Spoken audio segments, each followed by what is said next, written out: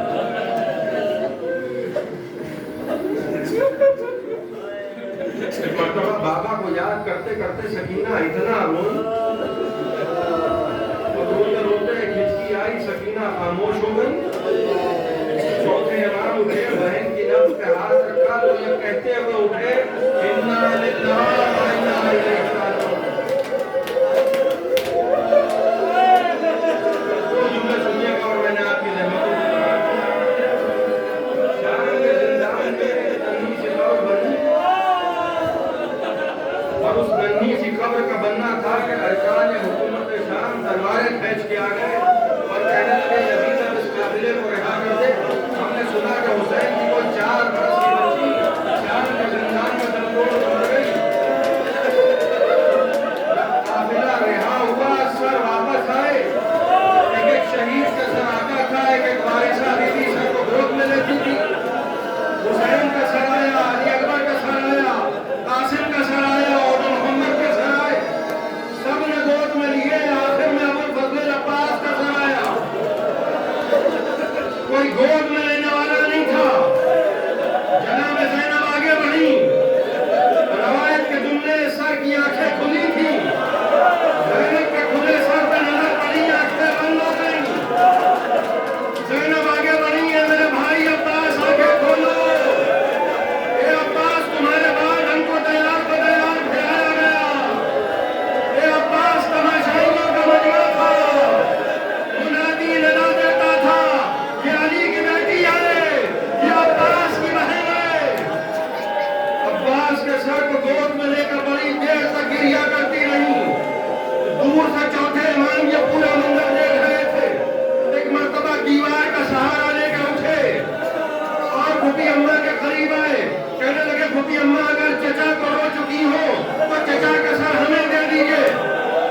سب بیویاں یہ سمجھی کہ سید سجاد چچا کا سر گود میں لے کے گریہ کریں گے اور کہیں گے چچا آپ کے بعد بڑے مصائب اٹھائے، مگر ایک مرتبہ سید سجاد نے چچا کا سر گود میں لیا۔